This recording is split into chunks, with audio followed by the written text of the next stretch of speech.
Agência Primaz de Comunicação apresenta Entrevista Primaz.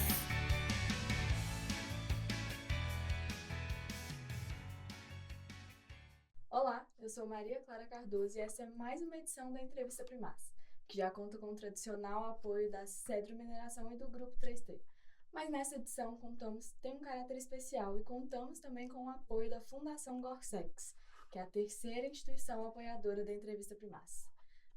Na edição de hoje, o nosso convidado é da cidade vizinha de Ouro Preto. A gente tem o prazer de receber aqui no estúdio da Agência Primaz o artista Túlio Campos, ou Túlio Desenhista. Bem-vindo, Túlio. É isso. Maria Clara, boa tarde, bom dia, boa noite, né, gente? Né? Porque esse programa vai estar gravado. E feliz demais com o convite. Para mim é importantíssimo assim, ter esse espaço para poder falar de arte, né? Já falar de muita coisa aqui, de inclusão, de valorização mesmo, né, do artista, de tudo. Vamos percorrer muitos caminhos aqui, né, na fotografia, no desenho, cinema. Túlio, eu queria começar te perguntando, até para contextualizar, para quem vai nos ouvir de casa, para quem vai, né, para quem vai assistir a gente, quem é o Túlio Campos? Sim. A gente já deu um spoiler que você é ouropretano de Ouro Preto, mas conta um pouco mais da sua história. Então, sou Túlio Silva Campos, né, conhecido como Túlio Desenhista, meu nome é artístico, mas nascido em Ouro Preto, nasci na Santa Casa, né, antiga Santa Casa, agora virou até o Museu Bullier. Acho que eu falo até com minha mãe e meu pai, tinha que ser um lugar assim, né? Nascer num lugar que agora é um polo assim tão importante de Ouro Preto, né? Que é um lugar que armazena tantas peças sacras, né? Acho que é um dos museus que tem mais peças assim se não me engano até do Brasil de peça sacra, né? E fico muito feliz de estar podendo voltar à terra natal minha, né? Que eu morei muitos anos em Itabirito. Eu fiquei de 95 a 2018 em Itabirito. Aí de 2018, final de 2018, a gente mudou para Ouro Preto e depois de 3 meses ficando lá em Ouro Preto, vi a pandemia, né? Falei, pô, agora que eu vou mudar para Ouro Preto, eu vou poder agora usufruir mais da cidade, dos festivais, morando, né? Mais tranquilo. Mas aí veio a pandemia e a gente teve que se reinventar todo mundo, né? Foi um momento muito difícil, mas que a arte sempre me acompanhou, sempre me ajudou, né? A sobreviver isso tudo, né? Não só a pandemia, mas todos os desafios, né? Túlio, além dessa coincidência de ter nascido num lugar onde hoje é museu e isso te acompanha na carreira de artista, você lembra quando ela começou? Tanto a carreira no desenho, como na fotografia, como em outras artes também? Eu vou até pegar aqui uma pintura que uma tia começou com... Aqui tem um autorretrato. Você até tira aqui para mostrar a galera. Até no início do papo, mas já vou falar da minha tia Kátia, que ela é a principal referência, assim, né? Meu pai e minha mãe sempre incentivou a gente a desenhar, pintar. E essa pintura que minha tia fez, né? Eu olho sobre o papel. E ela fez uma pintura minha, eu sou de 91. Isso aqui, a pintura foi em 97, né? Mas ela já fez a pintura imaginando eu mais velho, assim, pra pintura durar mais tempo, né? Que os outros olham assim, tá parecido comigo, né? Assim, fez eu tipo para parecer mais jovem, mais adolescente. Minha tia teve essa visão. E ela é historiadora, né? E sempre envolvida com arte, ela sempre incentivou, pintava o nosso rosto, brincava com a gente de desenhar o tempo todo, né? Sempre tive esse incentivo dos meus pais também, de desenhar na parede, sempre deixaram a gente fazer as coisas tudo. Nunca teve essa restrição de limitar a gente a alguma coisa, né? E na vizinhança lá em Itabirito, a gente brincava muito, na alpendre, que a gente fala, né? Na varanda de casa, assim, ficar desenhando coisa de Copa, coisa de Dragon Ball Z, de Pokémon. Meu irmão também que foi a chave, assim, da chave principal, que eu gostava muito de colorir os desenhos que ele fazia. Só que ele falou, o Danilo, né? O Danilo Campos do Trio Choro Negro, gente. Eu fiz até a capa do álbum que lançou, eles tiveram até aqui, né, na Primaz. E ele que me falou, não, Túlio, você desenha, vai desenhar. Quer que eu fico desenhando pra você colorir? Não, você também desenha, vai procurar desenhar os personagens aí. E Dragon Ball, meu irmão fazia todos os personagens super saiyajins, com mais poderes, e eu achava difícil. Falei, eu vou desenhar os mais simples, o Mr. Popo, o Sr. Kaiô, o Yanti, os que tem menos detalhe. E aí fui fazendo devagarinho esse desenho que eu fazia também, muitos deles eu vendia na escola para comprar meus materiais também. Já empreendia desde pequeno. Vendia os desenhos do meu irmão e os meus. Pra gente comprar mais material, mais revista, para desenhar mais. Mais lápis, mais tudo. Mais lápis. Bom demais. E na fotografia? Quando você começou? Fotografia. É. Deixa eu ver se tem um álbumzinho aqui também. A fotografia desde novinho, né? Meu pai sempre teve essa preocupação de catalogar tudo, de fotografar desde pequeno. Desde aquela época que a filmadora ainda era com VHS, ele tinha um amigo, Peninha, que sempre filmava nossas formaturas, filmava tudo assim, né? Já formatura do Sítio Pica-Pau, que eu fui um besourinho, tinha 2 Túlio Sérgio e Túlio Campos. Eu, né? Aí a gente fez os besourinhos do sítio. Tinha o Pedrinho, meu irmão foi o Pedrinho, tinha Emília, cada um. E eu tenho esses registros assim, de vídeo, pequenininho, assim, de VHS. O Menino do Dedo Verde eu fiz também. E aí essa coisa foi desde pequeno que foi estimulado, né? Meu pai, os amigos do meu pai sempre fotografavam. E eu tenho muita memória, assim, que a gente morou em Corumbá, no Pantanal, né, sul mato-grossense. Aí não tenho lembrança, assim, de memória, mas tem das fotografias que meus pais tiravam lá na beira do rio, né, os jacarés, os tuiuiu, aqueles bichos todos. A gente fazia divisa com a Bolívia, né, em Porto Soares, então era uma coisa que eu ainda quero retornar para resgatar esse tempo que eu vivi lá, né, um pouquinho, quando era criança. Mas a fotografia tá em tudo. Tá em tudo. Eu sempre gostei de registrar. E as fotografias depois viraram desenhos, né? Você contou. Eu até trouxe o álbum aqui. Depois a galera quiser ver meu Instagram também, @Tulio_desenhista. Aqui tem fotos da minha vida pessoal, da minha trajetória, né, no desenho. Aqui alguns encontros, né, com artistas, com Ziraldo como referência. A Lena Bauli, que é uma cantora moçambicana. E a fotografia está no sangue. Eu sempre gostei de fotografar eventos culturais, né? Teatro, dança, Grupo Galpão, Ateu da Bara, essa peça Madame Satã. Então, é isso. Eu acho que é captar aquele momento que eu sempre preocupei muito com a memória, né? Negócio de registrar a memória. Muita gente fala, não, mas você registra tudo, você filma tudo. Mas eu falei, gente, é porque eu vejo que ninguém faz isso, de registrar a nossa história, né? Igual a Efigênia Carabina mesmo, que tem até uma bateria carabina no Ouro Preto, né? Que homenageou a Efigênia, que é uma figura lá, que sempre declamava suas poesias, sempre fazia muita coisa lá na cidade. E eu vi que ninguém registrava. Eu registrei vários momentos dela, com Conceição Evaristo, com Antônio Garrido. E eu sou uma das pessoas que tem mais material dela, assim, de várias outras personalidades, porque eu falei, um dia vai ser útil. Você fez um acervo. Fiz um acervo dela, e não só dela. Igual o Moraes Moreira vai lá em Ouro Preto, eu filmo ele falando as coisas.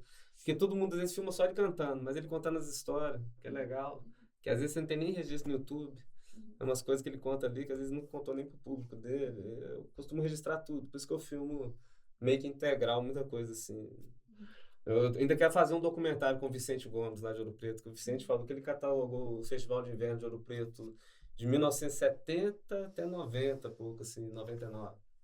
E eu de 2010 até hoje eu cataloguei tudo, assim. Todos os festivais de cinema, de jazz, de inverno. Então, meu trabalho é muito com desenho, mas meu acervo também, se for no Túlio Desenhista no YouTube, tem mais de 7 mil vídeos no meu canal. É muita coisa, assim, de tudo, assim, que eu sei imaginar.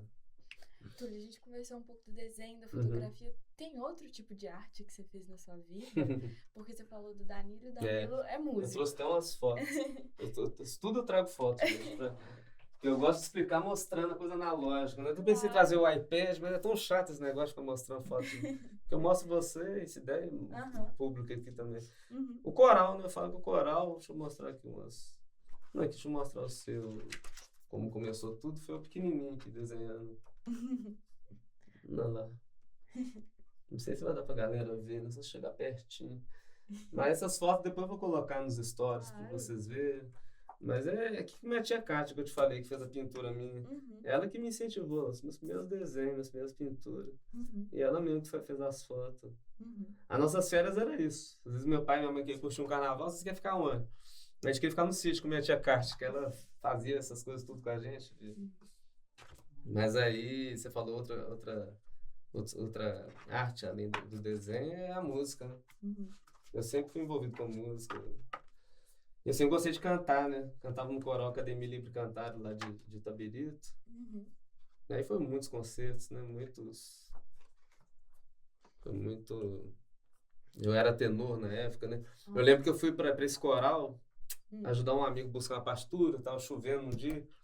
Falei, não, ir lá no coral, esse negócio de coral. Também tinha um preconceito, assim, que eu nunca tinha ido, não conhecia. O que será que é isso? Ficar lá cantando.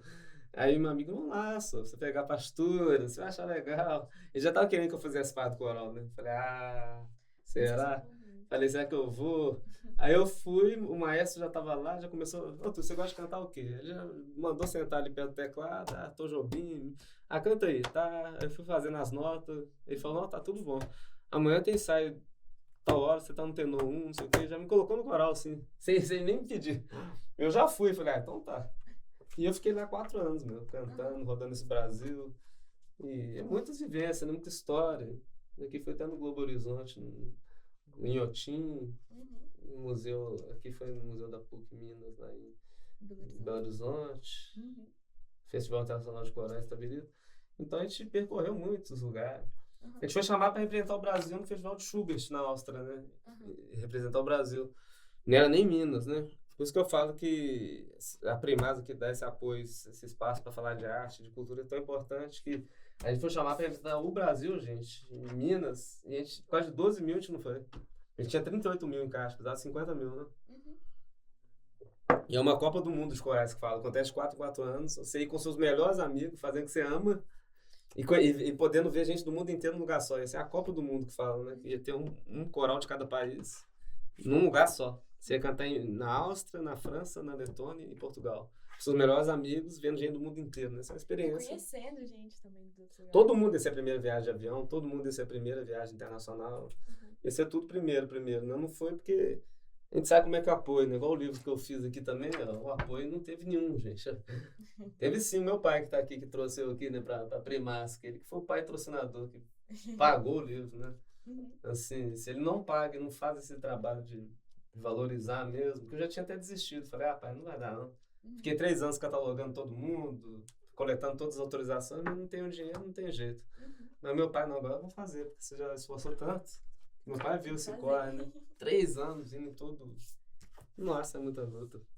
Mas aí saiu, graças a Deus, saiu o primeiro, depois veio os outros. Quer dizer, já tinha vindo da Juju, né? Que é da Janaína Oliveira, foi o primeiro livro que eu ilustrei infantil. Na sequência veio os outros. Veio o meu, né?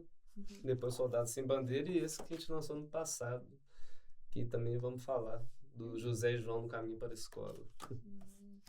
Você tem alguma inspiração no desenho? Você falou que começou com a sua tia Kátia, colorindo. Você fala de personalidades de assim? Personalidades, ou de traços, ou de essas coisas. Tem muitas, né? Tem o Akira Toriyama mesmo, que começou lá com Dragon Ball, né? Com Dragon Ball sempre foi uma referência, Pokémon, Dragon Ball, os animes, né? Os japoneses. E a Disney também, né? Eu sempre desde pequeno, todo aniversário meu eu pedi um VHS da Walt Disney, assim, Robin Hood, Corcunda de Notre Dame. Eu sempre gostei de observar esse tipo de desenho, animação, né? Que era todo desenhado à mão, desenho, como é que fala? 2D. Eu vou falando e vou lembrando, assim, das coisas. Eu fiz uma oficina com a Rosana Urbis, que trabalhou na Disney, lá em Ouro Preto, no Cineópolis. Então, não é que eu via tão distante. Tem tanto desenho aqui que é muitas cores. Depois a gente passa. Não tá nem nesse, tá na outra pasta. Tá vendo? Eu trouxe tanta pasta. Mas essa Rosana Urbis, ela trabalhou no Mulan, no Lilo e Stitch, Príncipe do Egito, Caminho do Eldorado. Acho que ela trabalhou tanto em animações da DreamWorks quanto a Nova Onda do Imperador. Aqui, tem umas referências aqui, ó. Laerte, Ziraldo, né? Lógico. A Rosana Urbis aqui. Essa aqui, essa mulher. Impressionante. Assim, eu tive 4 dias com ela fazendo oficina, assim, de desenho vivo, desenhar a pessoa, sabe? Foi uma experiência incrível de desenhar todo mundo, assim. Às vezes, cada hora uma pessoa posava no meio, assim, e a gente ia desenhando, assim, de todos os ângulos, né? E eu também tive a oportunidade de ficar lá, fazer um movimento assim, e todo mundo ia desenhando. E é posar normal, os outros acham que é nu, artístico, é um posar que eu falo de sair ali mesmo e a galera ia desenhando você, sabe? 360. E isso era legal demais, cada um desenhava você de um ângulo, depois fazia uma animação assim, um videozinho com todos os desenhos, ficava você mudando assim, rodando com o traço de cada pessoa, sabe? 20 pessoas te desenhando ao mesmo tempo. E eu que passei a vida inteira desenhando todo mundo, foi uma experiência legal, as pessoas me desenhando. E ver uma mulher dessa, assim, mulher que trabalhou 7 anos fazendo Mulan, ela desenhou Tarzan também. Quase todos os desenhos da Disney, ela trabalhou em Los Angeles muitos anos, né? Em Los Angeles, uns 30 anos. Era mais de 12 mil desenhos que ela falava que tinha que fazer. Tinha que morar praticamente dentro do estúdio mesmo. Mas desde novinho eu ficava vendo esses desenhos, depois vi o DVD, né? Aí eu vi os making-off também, de como era feito, né? Dama Vagabunda, eu lembro que eu vi a primeira vez o making-off, como é que fez cada detalhe, os movimentos, e o trabalho que é, né? Que hoje em dia é tudo num clique, né? Esse negócio do IA, da tecnologia, que eu acho que está acabando muito com todas as criatividades de todo mundo, dos setores. Se a gente usar a IA para ter só um suporte, uma ajuda, é uma coisa. Agora, tem gente que está pegando e está usando para tudo, né? Para fazer cartaz, para fazer... Tá tipo, nunca vai chegar no nível do ser humano, né? Porque o ser humano, a gente faz a coisa, a gente põe sensibilidade no negócio, né? Põe amor, carinho, põe vivências, né? Não é um negócio com clique, né? Nada é um clique. Nem na música, nem nas artes visuais, nem nada. Você falou desse negócio da sensibilidade. O que você sente quando você tá desenhando? Ou você acha que vai de trabalho para trabalho? Quando eu tô desenhando, pra mim é o momento mais feliz que eu tenho, assim. Eu acho que é igual quando um irmão fala que quando ele tá tocando música, os outros às vezes não entendem. Por que você trabalha com arte até hoje? Porque eu falo que eu posso ficar sem comida, assim, sem água, mas sem desenhar eu não fico, assim, sem fazer arte. Na pandemia mesmo, que foi o teste de fogo maior, assim, que eu vi que não tava todo mundo dentro de casa, né, todo mundo parado. E que se eu fosse ficar parado também, vendo meus pais e meu irmão, todo mundo só vendo aqueles gráficos de morte o tempo todo. E eu também, por eu ser autista, eu nem sabia na época que eu era autista, né? Eu tive diagnóstico bem depois. Mas a sensibilidade minha de sensibilizar com tudo. Uma criança morreu lá no Rio de Janeiro. Eu estou desenhando a criança, estou indo atrás da família. Eu faço tudo isso, né? Eu pego a carga do mundo inteiro, assim. Então, minha mãe e meu pai falam para ir mais devagar, para não pegar, mas porque eu vejo que quase ninguém pega carga de nada, que às vezes eu quero resolver tudo. Fazer o pessoal do Irã, eu não aceito criança do Irã morrendo. Crianças de todo lugar, né? Não só criança, mas as pessoas trans, quilombola, indígena. Então a luta é vasta. Eu sempre estou nesse front, assim. Eu fiquei 1 ano sem desenhar, né? Depois da pandemia. Antes da pandemia, eu já vi que o Brasil já estava dando uma desgringolada, né? Veio o negócio... A gente está em Mariana, né? Que é essa cidade que sofreu esse crime ambiental, né? Da romper a barragem. Brumadinho, né, Mariana, teve essas coisas tudo, né, o avião da Chapecoense caiu, eu tava vendo que tava tendo desastre demais, falei, deixa eu começar a agir antes que aconteça coisa pior, que eu tava pensando, falei, fazer meu livro antes de um caos maior, né. Eu acho que eu já fico, premonição que fala? Premonição, não? Já fico prevendo, acho que, não sei se é de autista, mas eu tenho um olhar muito além, fora da caixa, por isso que eu nunca fui muito compreendido na sala de aula, em vários ambientes acadêmicos e tudo, porque é o querer bem, é querer ver bem o mundo e as pessoas mais até que a gente. Tanto que esse livro que eu fiz, o primeiro livro, que meu pai patrocinou, né, que eu não tive patrocínio de nenhuma entidade, de nada, de nenhum lugar. E a gente doou a renda toda para o Hospital da Baleia, que cuida de crianças com câncer. Né? É o primeiro lugar que eu pensei em doar, assim. Minha mãe superou um câncer de mama, meu pai também superou um câncer. Então eu falei, a primeira coisa que eu fizer na vida, eu vou dar para o Hospital de Câncer. Né? E a gente está tão de passagem aqui, e a gente, sei lá, e o pouquinho que eu ajudei lá, a gente doou uns 15 mil para lá. Porque para mim é muito pouco, mas o pouquinho para lá é muito, né? Porque medicamento, suprimento, né? E o tratamento. Tratamento. Nossa, eu fiquei assim, fui tratado igual parece que eu tava entrando no tapete do Oscar, assim, no dia que eu cheguei lá, assim. Fiquei emocionado demais. Falei, nossa, um pouquinho a gente ajuda, né? E ajuda tanto. Então é sempre atrelando esse lado da sensibilidade com o social, o mundo e o desenho, tá tudo eu sou o negócio até da Marielle Franco que eu vou falar, que eu fiquei 1 ano sem desenhar, né, que eu te falei, tava sofrendo muito com crise de ansiedade, todo mundo tá mal, né, na pandemia. Sim. Mas eu com esse negócio do autismo, sem saber o que eu tinha, eu tava tudo muito acelerado em mim, né? Aquela coisa de morrendo gente toda hora, e eu comecei a ver a Tereza Cristina, que é uma cantora, eu até trouxe o desenho dela também, a Tereza Cristina, que foi através dela que eu não queria fazer live, tava todo mundo fazendo live, né? Eu fazer live também, tava cansado de ver live, mas talvez fazer é mais divertido que ficar vendo, né? Aí eu falei, vou começar a fazer, eu acho que às vezes a Tereza, essa aqui, a cantora de samba, vê sua mãe, ela tava só ela, aquele negócio de live, acho que ninguém mexia com o negócio de live, os outros tinham medo de esbarrar e abrir aquele trem, eu via que a Tereza tava fazendo live dela, ela sozinha, falando de Nelson Cavaquinho, de Candê, de Cartola, falando só de sambistas, né? Meu irmão do samba, do choro, ele sempre me falou da Tereza. Aí eu comecei a ver as lives dela diárias. Ela fez os 2 anos de pandemia, eu vi 2 anos de live dela. Ela fazia live todo dia. Assim, minha televisão vai ser Tereza. Lá eu aprendo muita coisa, passa artistas do Brasil, do mundo inteiro. Aí ela me deu essa ideia de eu fazer as minhas próprias. Silent King do TED também, nossa, na pandemia, né? Não, eu conheci uma rede de amigos ali naquele chat, que a gente ficou 2 anos ali conversando entre a gente. Depois eu tava entrevistando todos esses pessoal que tava no chat, e desenhando todo mundo. Virei amigo da Tereza, de todos os artistas, né, da live. Agora onde eu vou nos shows. O dia que eu fui no show da Tereza Cristina em BH, ela me botou na lista de convidado. Pegou meu desenho, beijou, mostrou pra todo mundo no meio do show. Eu falei, que emoção, né? É uma pessoa que tá atrás da tela assim tão distante, agora todo mundo assim depois da pandemia encontrando. Entendi. Foi emocionante. Túlio, você tocou um pouco nesse seu diagnóstico do autismo e que foi um diagnóstico... Usa até o cordãozinho. Cordão. O cordãozinho.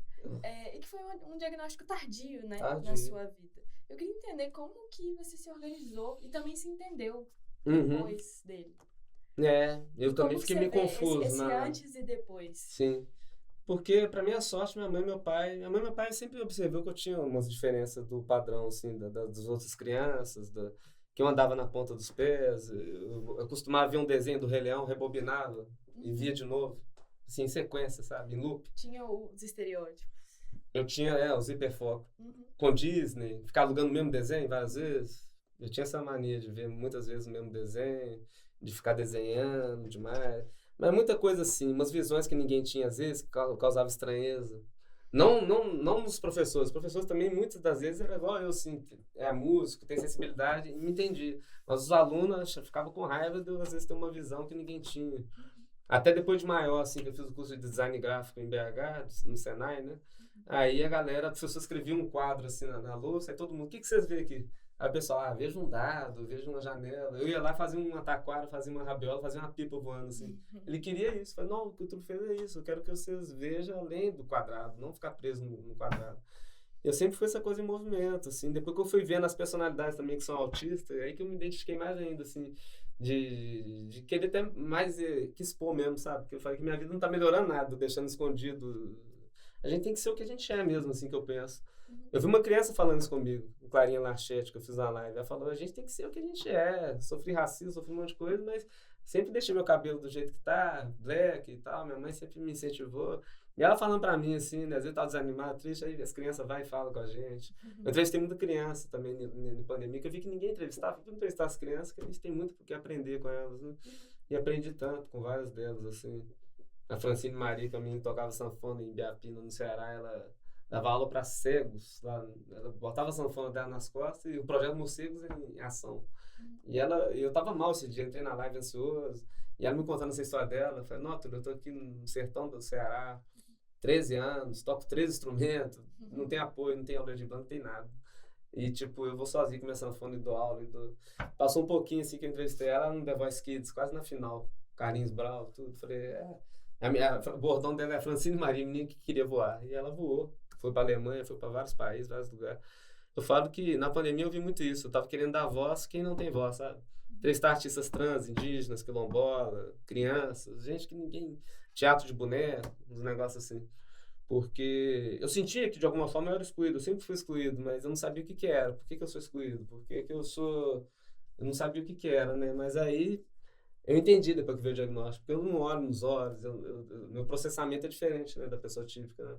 Eu tenho mais dificuldade de parar e ficar olhando nos olhos, eu tenho dificuldade de entender ironias, entrelinhas, um monte de coisa. Eu acho que todo mundo fizesse terapia, se entender, para saber o que você tem, para você ficar bem mesmo e as pessoas à sua volta te respeitar. Porque, eu falei, bem melhor agora, assim, todo mundo sabendo, porque quem tem capacitismo, né, quem tem preconceito, vai sair da minha vida. E quem já é legal comigo, sempre foi, vai ficar mais legal. E outras pessoas vão me respeitar, mesmo que eu não goste, mas vai respeitar e vai ter medo de fazer alguma coisa, porque hoje em dia tudo é perigoso, né? Tudo é crime e tem que ser mesmo, porque a gente não tem oportunidade, né? Eu me expus porque na hora que eu tive o diagnóstico eu falei, eu não conheço ninguém autista, nem em Ouro Preto, nem Mariana, e nem na internet. Eu falei, meu Deus. E agora? Eu tinha medo de descobrir o que eu tenho por causa disso, que agora eu tenho isso, o que eu faço com isso? Porque eu não tenho ninguém. Tem ninguém. Falei, eu vou pôr na internet, assim, um texto, vou escrever e falar. Eu acho que eu tentei ele aqui, pode ler o texto que eu escrevi, quando eu expus meu diagnóstico. Você foi diagnosticado, você lembra mais ou menos quando ali foi durante? Foi pós-pandemia. Pós-pandemia? Por isso que eu sofri tanto, eu fiz tanta live com ansiedade, tudo, porque hoje em dia eu tomo canabidiol, óleo, tem um monte de coisa agora que eu consigo controlar bem melhor meus sentidos e tudo. Que antes eu entrava em luz, fluorescente, barulho, eu pegava toda a carga sensorial sem saber. Agora você sabe, né? Agora eu sei. Se eu sentir que eu tô dando alguma coisa, eu sei que não é enjoo, que sempre achava que tava enjoado, eu tô passando mal. Não é passando mal, é ansiedade que acelera e fica queimando tudo. E às vezes acaba dando enjoo por causa do que você vai ficando tão nervoso. O psiquiatra que falou isso, que aí vai pro estômago mesmo. Mas o texto é esse aqui, ó, que eu escrevi, olha só o que eu escrevi, que engraçado, assim, né? Que foi, nem lembro que ano que foi uns 3, 4 anos. Foi numa segunda-feira também, hoje é segunda-feira de carnaval, que eu resolvi pôr o texto, olha que doideira. No carnaval, né? E eu nem saí essa segunda, porque eu tava saindo todos os dias, mas na hora que eu falei, vou pôr. Eu recebi tanta mensagem do mundo inteiro, assim, de gente até de outros países. Falei, meu Deus, como eu não sabia que ia mover montanhas, assim, um simples posicionamento.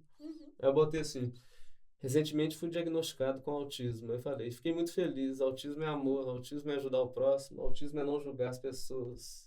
Autismo é cultura, autismo é ser espontâneo, autismo é ter sensibilidade, autismo é ser você mesmo sempre, autismo é ser verdadeiro, autismo é ser criativo, autismo é lindo, autismo não é doença. Eu pensei em escrever um textão para explicar toda a minha visão sobre autismo e sobre como fui excluído durante toda a minha vida de ambientes acadêmicos e sociais, mas a palavra amor já resume tudo. Agradeço muito por ter um olhar aguçado para o mundo, para as pessoas, para as causas sociais, ambientais e culturais. Talvez o mundo não esteja preparado para receber nós do espectro autista. Sou autista com muito orgulho e, como dizia Belchior, amar e mudar as coisas me interessa mais. Escrevi isso aqui. Eu falei, é isso.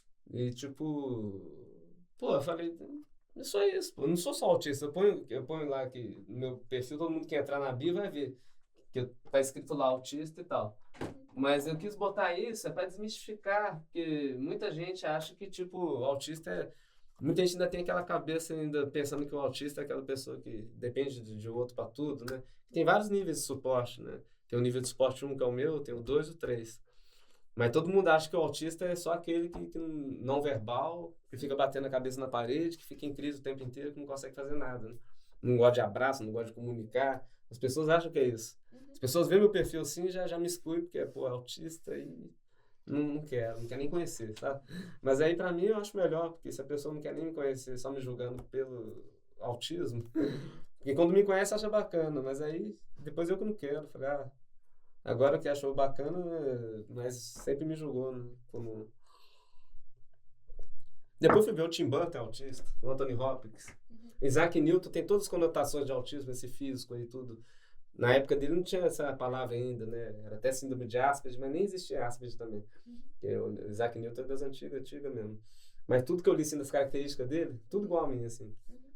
Igual o Messi, os outros falam, o Messi não é autista. Pra mim é muito autista, assim.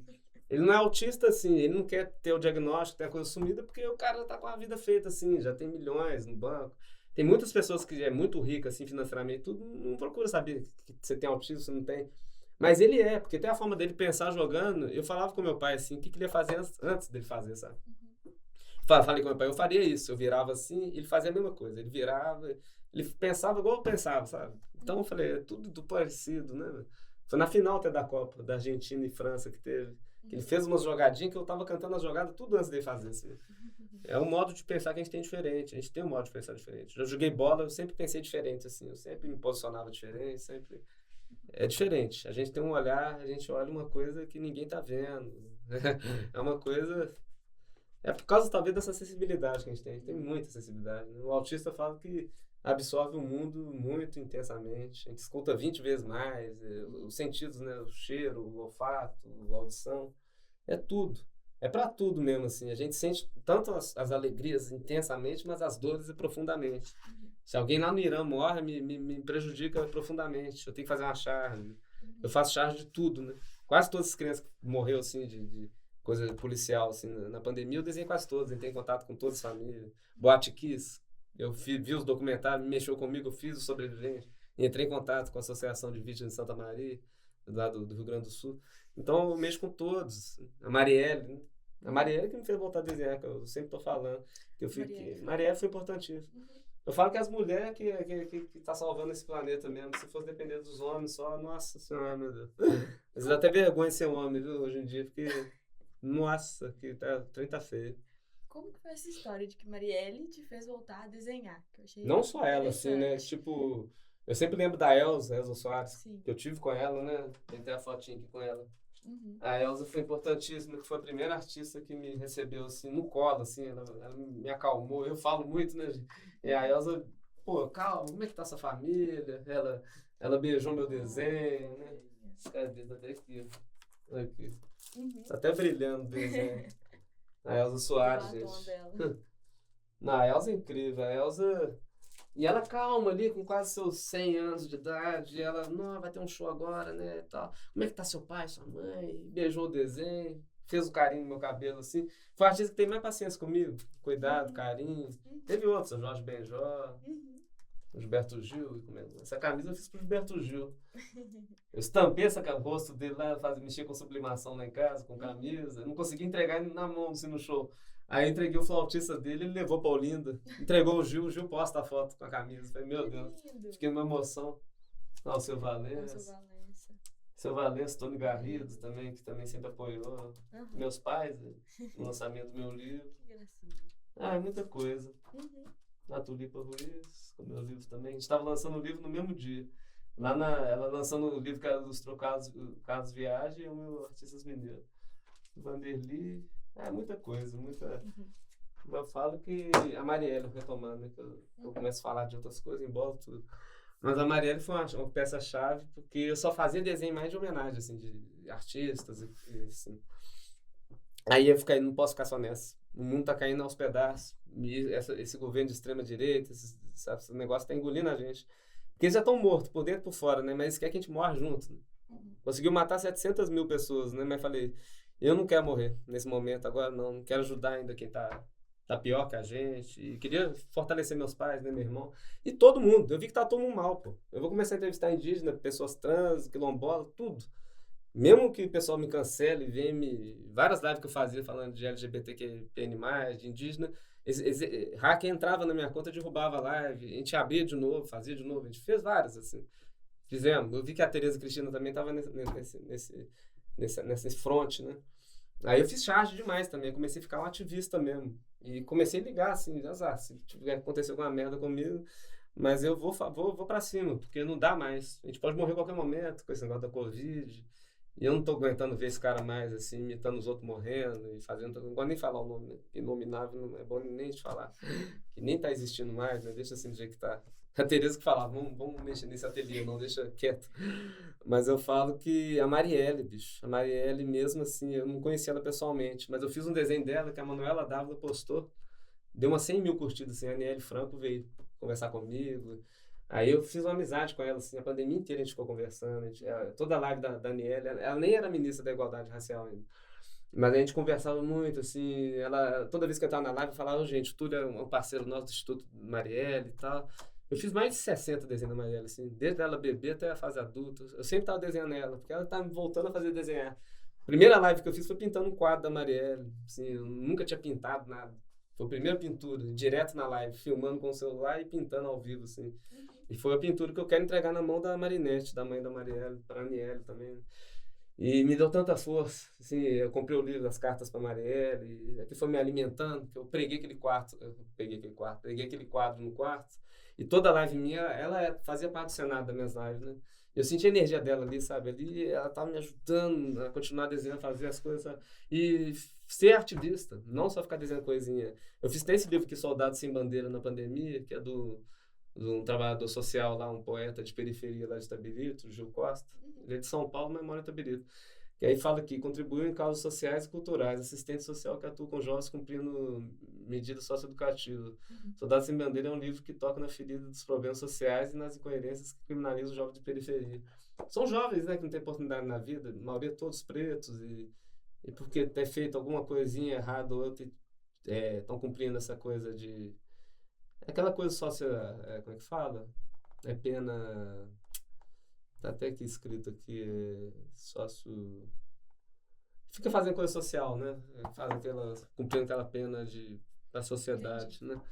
Mas eu falo que é o que a gente vive o tempo todo. Falei, não, esse livro caiu numa boa hora para eu fazer, assim, a gente está passando por isso exatamente na pandemia, essa coisa toda, né, do sensacionalismo, desse povo falando de corrupção, de não sei o quê, mas metendo bala em todo mundo, assim, de periferia, de morro, de... Eu já vi isso de perto, que meu primo mora no Rio, desde criança já fomos no morro lá, já cansei de ver policial subindo com fuzil, com tudo, assim, e várias das crianças, né, partiram dessa forma, assim, tiveram a oportunidade, né, de estar contando sua história igual eu estou contando aqui. Querem nos apagar, né, mas a gente não vai apagar. Eu vou pôr que eu sou autista, vou pôr que eu sou isso, sou aquilo, a gente tem que pôr, a gente tem que falar. E agradecer a Primaz, sempre, porque a gente tem esses lugares de fala, né. Obrigada. Eu vou falando, né, mas eu empolgo. Recentemente, o Túlio trouxe que ele subiu junto ao palco com o Muzinho durante o show do aniversário de Ouro Preto. E daqui a pouquinho, após o nosso breve intervalo, para ouvir a palavra dos nossos patrocinadores, nós vamos conversar sobre esse momento e sobre outros destaques também da carreira dele. É isso aí, gente. Siga ligadinho aí. A Fundação Gorsex lança agora o Parque Tecnológico Henri Gorsex, que visa oferecer espaços sustentáveis com excelente estrutura para a realização de eventos, cursos, treinamentos e qualificação profissional. Utilizando energias limpas e renováveis em instalações planejadas para que empresas parceiras possam instalar unidades de alto conteúdo tecnológico, gerando produtos inovadores. O Parque Tecnológico Henri Gorsex será um marco no cenário global de inovação tecnológica, sem abrir mão do compromisso socioambiental. Fundação Gorsex. Educação, ciência, tecnologia e assistência social. Mariana, patrimônio histórico de Minas Gerais, onde atua a Cedro Mineração. Uma empresa que gera crescimento e benefícios para toda a região. Tem um benefício social, tem um benefício em programas, em projetos, tem a melhoria de fato na qualidade de vida da população. Os programas levam melhorias aos espaços públicos de lazer e chegam às escolas por meio de ações educativas. A Cedro se importa com o brincar, com o educar, é diversão, mas também é conhecimento. O trabalho reconhece o talento e promove a capacitação de mulheres. Apoia a reabilitação de quem precisa de ajuda e incentiva a cultura por meio da campanha de popularização do teatro. É assim que a mineradora ajuda na transformação social de Mariana, com o jeito Cedro de fazer a diferença.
Bom, voltando e contextualizando aqui para quem nos assiste e nos ouve, Túlio, como que foi esse momento de entregar o desenho para o Mumuzinho e como que foi a proposta de subir ao palco junto com ele?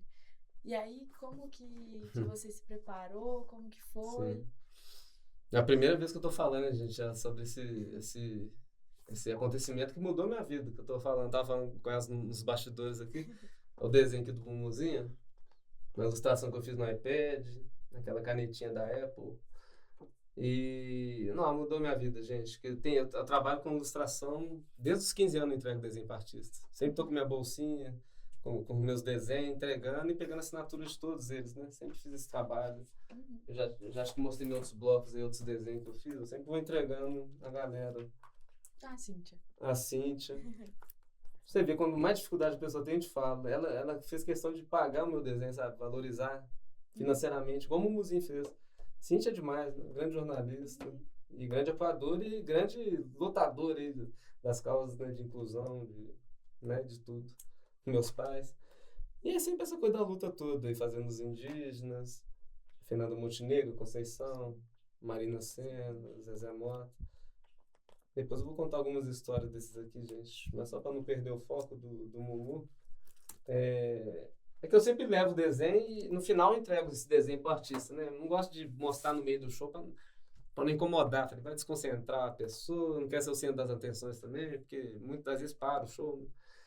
Eu falo que teve outras pessoas que me colocou assim, me visualizou assim no meio do povo e falou, sabe, Marinha de Castro, foi uma que falou, tá cantando até a música de Oxóssi com o Pretinho da Serrinha, ela me viu na Autêntica em BH, cantou assim, mirou até a flecha assim em mim, depois falou, Túlio tá aqui, gente, conheci na pandemia, foi uma emoção incrível assim também, pegou o desenho, mostrou pra todo mundo, Carol Conká também quando teve aqui, pegou o desenho, beijou, com a Cleve Line dançando com ela, foi legal. Tem várias situações assim, do artista pegar o desenho e mostrar para o público, né? Mas dessa forma, que igual o Mumuzinho fez, gente.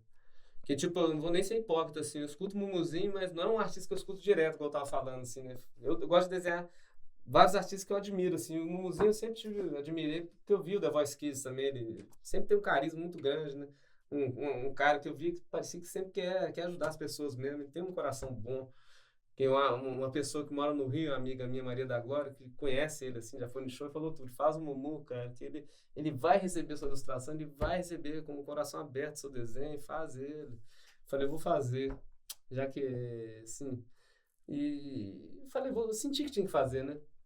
Porque eu gosto de pagode, minha irmã do samba, do choro, eu sempre tava, eu gosto do espetinho resenha na Ouro Preto, né? Eu sempre tô lá no Doce Trapaça, Pagode Sinal. Que Mariana, né, tem um movimento muito forte também de pagode. Ainda tem que fazer essa galera toda, do Biel, tem muita gente para homenagear do pagode. Mas pra vocês verem que às vezes uma pessoa que você menos espera, que você acha que vai ser mais difícil de entregar, a pessoa que vai te abrir a maior porta da vida, assim. E isso foi um Mumuzinho. Na hora que eu levantei o desenho pra ele, assim, tava bem na frente. E esse dia eu fui focado só pra entregar o desenho mesmo. Esse dia eu tava sentindo... Eu saí com uma bolsa, que até minha mãe emprestou uma bolsa dela cheia de elefantinho, assim, de indiano. Eu me leva essa bolsa que abre caminhos, não sei o quê. Ela já sabia das coisas assim. Minha mãe é muito espiritualizada, né? Tem essa coisa muito enérgica, eu também sou muito espiritual. Então, vou levar. Por isso que é essa coisa de acreditar, né? Vamos. E na hora que eu levo e mostro o desenho, ele fica todo emocionado e começa a dançar com o desenho, interagir. E aí ele pegou o desenho e falou, gente, esse menino saiu com... É o Túlio desenhista, né? Saiu com esse desenho, às vezes ele precisa de uma oportunidade só de mostrar o trabalho dele, saiu... Cadê ele? Vem cá, sobe aqui no palco. Ele chamou no palco e deixou uns 10, 15 minutos contar a minha história. Ele deixou falar sobre autismo, falar sobre o livro que eu tinha feito, né, que eu doei para o Hospital da Baleia Renda, e falei do disco do meu irmão também, Trio Choro Negro. Então contei minha história, o pessoal conheceu de verdade. Então o que o Mumuzinho fez foi importantíssimo, não foi só para validar minha arte, para eu ter reconhecimento artístico. Ele me validou como pessoa mesmo, assim, sabe? Às vezes as pessoas me validarem como pessoa, porque muita gente olhava torto pra mim, assim, não só Ouro Preto, mas na região toda. Os outros achavam que eu entregava os desenhos pros artistas, mas só pra aparecer, pra tietar. Mas ninguém conhecia minha história, minhas lutas. Ele deixou eu falar pra prefeitura inteira, pra cidade inteira, pros meus amigos, familiares, todo mundo, né? Conheceu eu realmente. Falei, por isso que eu agradeço ele muito, assim, que mudou minha vida. Comecei a ter mais encomenda. Meu Instagram de 12 foi para quase 17 mil pessoas. Aumentou tudo. E ele comprou, né, a arte, que é importante falar também, né? Acho que quase 1000 desenhos que eu entreguei dos artistas. Quase todos eu fiz de coração, eu faço de coração, né? Mas tem uma ou outra pessoa que contribui, às vezes dá uns R$100, dá uns 50 para ajudar, fortalecendo. E com muitos desenhos desses que eu faço de artista, os outros só faz artista. Eu faço artista para conseguir a encomenda. Porque geralmente os clientes que eu desenho, eles não deixam postar, porque é coisa pessoal.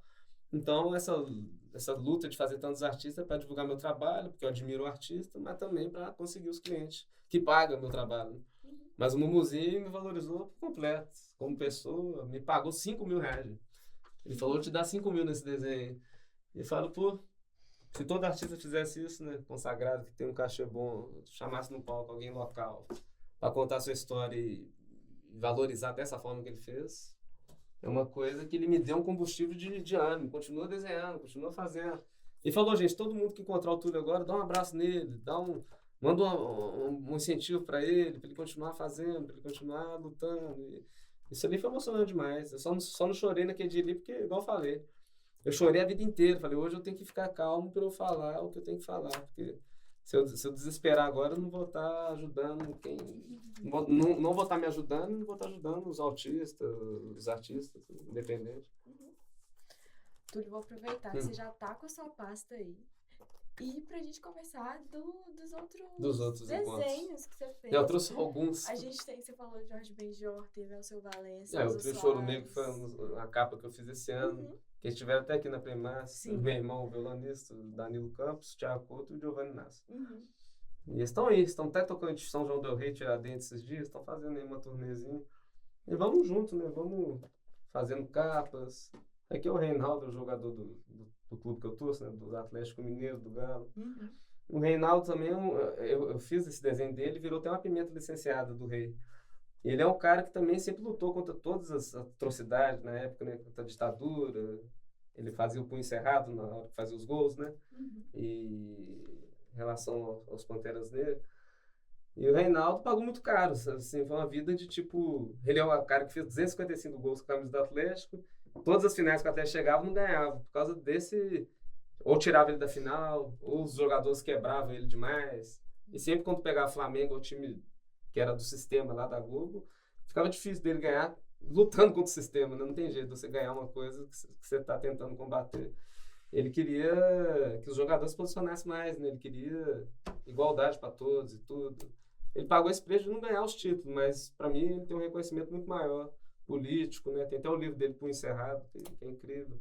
Fala dessa trajetória dele toda de luta, né? A carreira dele acabou com 30 anos, porque foi muitas lesões, muito... Mas aí vai, tem a Laerte aqui, que é um cartunista também, que é uma referência para mim. O Ziraldo fez esse autógrafo aqui e falou comigo assim, escreve uma dedicatória agora para mim, menino. Eu falei, nossa, eu escrevi o que pro Ziraldo, cara? O Ziraldo é uma referência máxima, né? Do Brasil, assim. Ele, Maurício de Souza, né? Laerte. Mas foi uma emoção demais encontrar essas figuras todas. E a Rosana Urbis, Tony Horta, que é do Clube da Esquina. O Nando Reis e a Ana Vitória. Foi um show que eles fizeram junto em Ouro Preto. Foi emocionante também. Eu fui levar o desenho pro Nando, aí o produtor falou assim, não pode filmar, não pode nada. Aí eu falei, ô Nando, pode filmar? Pode. Ele fez um livro, fez um desenho, filmei.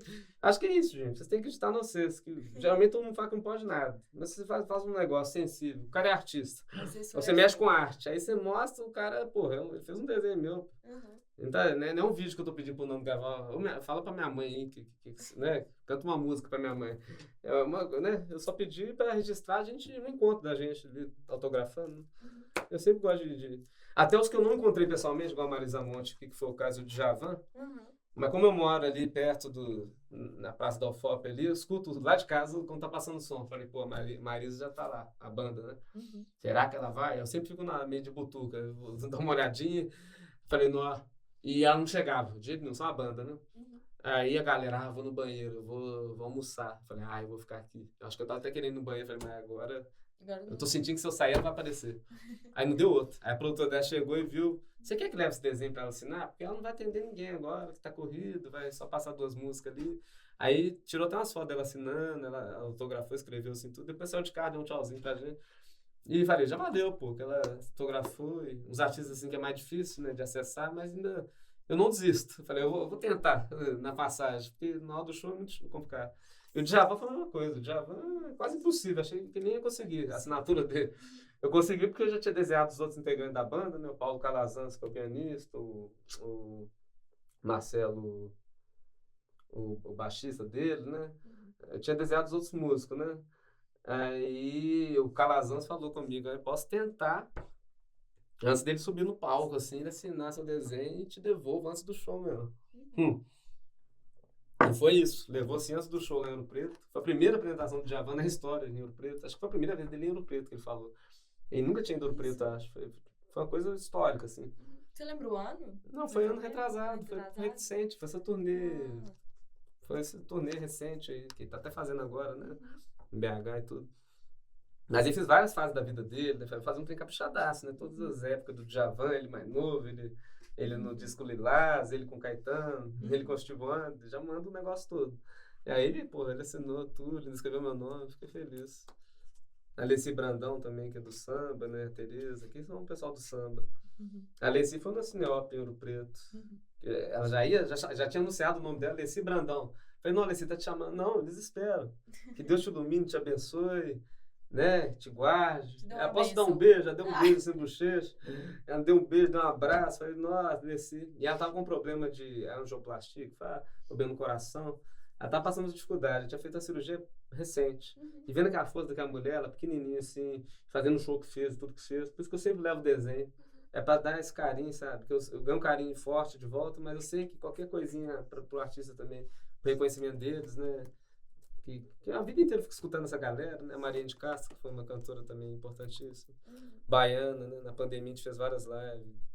Que ela também... Foi um show que eu mais chorei na vida, assim, que eu te falei que ela mirou a flecha de Oxóssi, assim, no meio da música. Ela mudou o ambiente. Tem artistas que é assim, negócio dos fazem, Maria Bethânia, a Mariene. Tava o Pretinho da Serrinha tocando depois do Jogo do Brasil, era a Copa também, 4 anos atrás. Na que a Mariene pisou de vestido branco, rodando e cantando. Eu vi chover, eu vi relampear. Ela foi cantando, mas mesmo assim o céu está... Todo mundo começou a chorar. Foi um show que todo mundo, os músicos. Depois ela para o show. Túlio, você tá aqui. A pandemia foi difícil, mas Túlio, gente, veio. E a gente fez as lives, a gente fez aquelas coisas, ficamos juntos, né, unidos. E ela contou minha história. E o Pretinho da Serrinha viu o desenho também. Então você postou o verde e branco da Império Serrano, que eu sou Império. Sei que no Rio o pessoal é todo ligado, né? Aqui é a Mônica Benício, a viúva da Marielle Franco, né? Encontrei em Ouro Preto. Eu fiz mais de 60 desenhos da Marielle, né? E eu tava na pandemia que eu falei com a Mônica muito, que me salvou muito. E a Mônica, a Aniele, via muito minhas lives, né?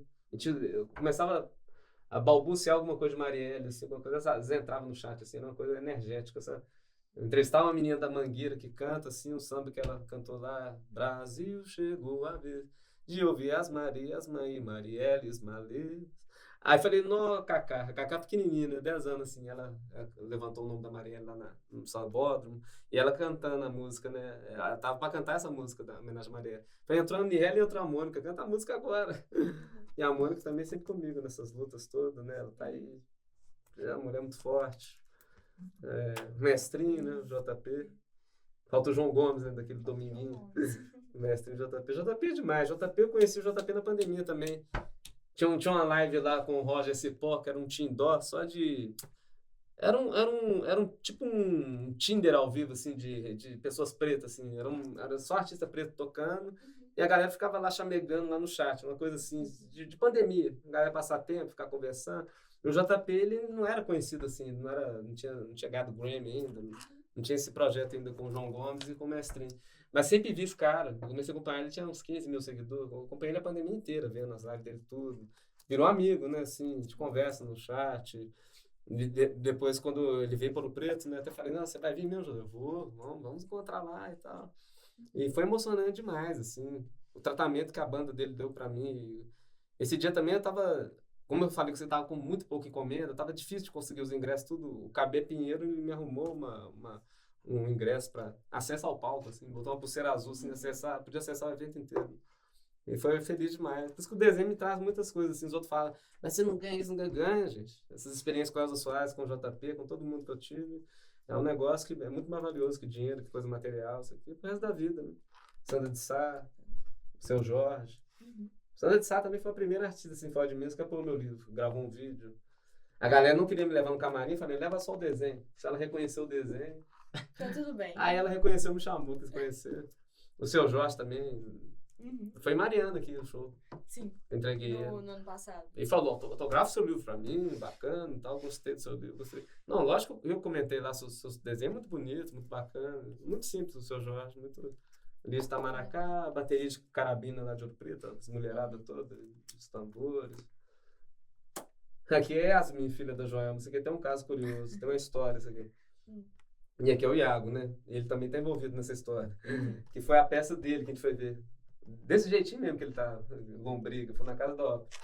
Aí eu não conhecia, eu não sabia quem é Yasmin Mendes. Yasmin Mendes estava aqui em Ouro Preto. A gente foi ver a peça, a gente foi ver a peça junto e falou no final assim, como é que vai lá para cumprimentar um artista? Como é que vai lá, não sei o quê. Falei, se quiser eu vou lá, pô, eu conheço o Iago, ele é amigo nosso. Aí fui lá, levei ela lá. Aí conversamos, conhecemos. Depois, vamos lá no Barroco comer uma coxinha, tomar uma cerveja e tal. Aí ela foi com a gente, foi. E não sei o que deu na minha cabeça, eu comecei a falar de música do Norte na mesa. Eu comecei a falar de Dona Onete. Falei, não, eu gosto muito de música do Norte, tem muito amigo paraense. Eu nem sabia que ela era do Pará, que era filho do Joel, né? Eu comecei a falar, meu Deus do céu, eu comecei a falar assim. Depois eu até falei com meu amigo Iago, depois que eu cheguei em casa, depois que eu vi o perfil dela, né? Eu comecei a falar, não, Yasmin, você canta bem. Ela tava cantando umas musiquinhas que tava tocando no Barroco. Falei, nossa, você tá cantando, você tem uma voz bonita, você pode ser cantora, você canta bem. E ela é cantora, né? Ela canta com a mãe dela no mundo inteiro, assim, e tipo, ela com a roupa mais preta, assim, tudo, eu falei, nada assim tava lembrando, assim, sabe, João, eu nunca ia imaginar. Aí falando de música do Norte, falei, eu gosto de Felipe Cordeiro, eu gosto da Dona Onete. Aquela música da Joelma tá até em alta, aquela, vou tomar um tacacá. E aí ela falou, se você gosta da Joelma, eu falei, eu gosto. Eu não gosto muito do pai, né, que fez aquele negócio lá de não pagar pensão pra filha e tal. A filha é ela, eu falando do pai, né, pelo menos eu não falei bem demais da Joelma. Do Chimbinha eu dei um puxão de orelha porque ele tinha feito um negócio mesmo lá, né, não teve um negócio assim? E ela era filha. E eu falando dos desenhos meus, tudo, dos negócios. Aí ela falou, eu conheço. Ela conhecia todo mundo. Eu falei, pô, eu conheço todo mundo também, que legal. Aí na hora que eu fui ver, fui lembrar a fisionomia, fui ver no Instagram dela, pô, quase 600 mil seguidores. Eu falei, essa mulher é famosa. Na hora que eu fui vendo assim, falei, nossa, ela conhece. Ela teve com a Carol Conká, ela teve com não sei quem, ela foi no Altas Horas, no Dia das Mães com a Joelma.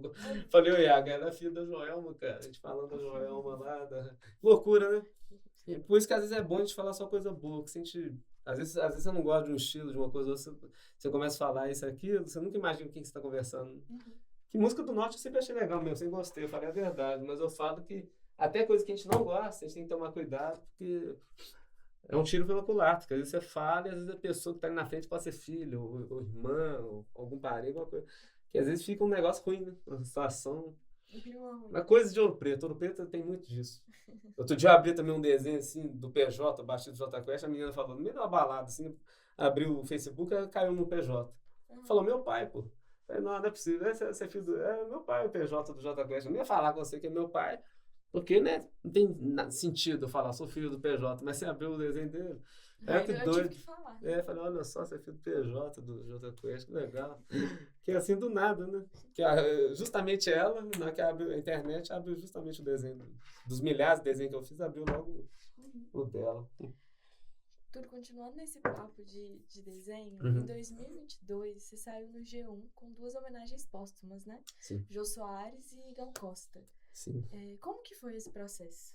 Não, foi várias, viu? Aquela aqui. Do desenho até essa publicação. Nossa, da Gal foi emocionante. Foi emocionante? Da Gal foi emocionante porque a Gal chegou a postar meu desenho em vida, né?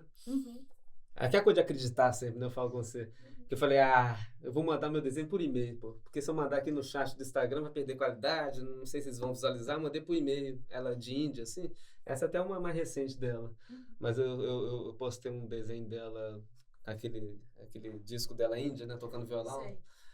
Aí eu assustei, que não havia notificação, Gal Costa te mencionou, não sei o que. Falei, nossa, será que é fã-clube? Agora é legal mesmo, assim, o post dela, ela vivíssima e postou meu... Foi uma emoção absurda, né? Depois teve a póstuma, essa aí, ó, que eu tava falando, Gal Índia. Esse desenho. Eu que criei esses ornamentos, assim, de fundo. Fiquei feliz demais que ela gostou, que ela postou. Chegou nela, né? Foi uma das poucas artistas que eu não tive a oportunidade de conhecer pessoalmente, assim, eu não consegui, não cheguei a ver show ao vivo dela. Quase todos eu consegui pessoalmente entregar. Se eu não consegui entregar pessoalmente, eu entreguei, assim, chegou na pessoa, né? Mas nela chegou também. Chegou. Por isso que eu gosto negócio meio de desenhar todo mundo, que eu quero que chegue em vida, eu não quero... A ideia de fazer meu livro foi porque o Fernando Brant faleceu, aí eu falei, eu não posso ficar deixando o povo mais indo embora e a gente ficar sem fazer os negócios. Aí comecei a desenhar Clube da Esquina. O pessoal falou, por que você não faz a Titânio, o Tizumba? Falei, por que eu não faço o livro com todos eles, né? Eu fui fazendo todos, né? Do teatro, João Bosco. Mas a Gal, igual o Jô Soares, a Gal, teve o Pelé, vários, né? Eu participei de várias dessas exposições. O Jô é incrível, né?